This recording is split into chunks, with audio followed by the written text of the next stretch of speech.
ભાષામાં જ વાત કરી લઉં, જે આપણી સ્કૂલવાળી ગામડાવાળી, તો સૌથી પહેલું કામ એ વાલીને મુબારકબાદી આપું કે જેના બચ્ચાઓ હસનેન પ્રાથમિક શાળામાં ભણતા ભણતા આ લોકોની જબરી મહેનત છતાંય હસનેન પ્રાથમિક શાળાના અને વંથલીના વાલીઓના બાળકો મદ્રેસો શરૂ કર્યો છે.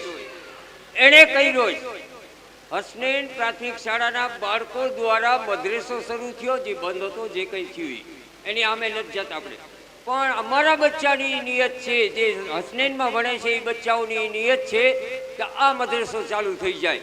એ વાલીઓને બધાને મારા તરફથી એક ગામડાનો ગોબો, ઓલા વખતે આપણે કહ્યું હતું ને ગામડાનો ગોબો, એ આ ગામડાનો ગોબો કહું છું. અમે બે દિનિયા છીએ, હજી કહું છું તમારી પાસેથી શીખીએ છીએ અને તમે અમને શીખવાડજો, અમારા બચ્ચાને શીખવાડજો, ફૂલ મદદ દેજો.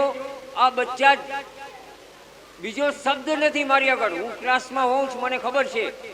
નવાઝ ક્યાં છે? નવાઝ એક નાનકડું કેજીનું નાનું બચ્ચું અમે પરેડ સવારે કરાવતા, એટલે હું મોટો જમાદાર થઈને ઊભો રહી ગયો તો એ બચ્ચું મને શું કહે, હનીફ સાહેબ હટી જાઓ, હું પરેડ કરાવીશ. કેજીનું બચ્ચું લગભગ મારા ખ્યાલથી 4 કે 5 વર્ષ થયા હોય કે ના થયા હોય, સાહેબને ખબર હોય અથવા એના વાલીને ખબર હોય. બેટા નાબૂદ છે, 62મું વર્ષ મને હલેશ. મોલી સાહેબે કીધું ચણાના ઝાડ ઉપર, મસ્ત ડાળ ઉપર મને પકડાવી દીધી. આ ચણાની ડાળ ઝાડ તમે છો, તમે બધા વાલીઓ છો. મને જ્યારે તમારું મન પડે ત્યારે ચણાની દાળ બનાવીને પીસી નાખજો, પણ એમાંથી ઘણાયનું પેટ ઠરશે.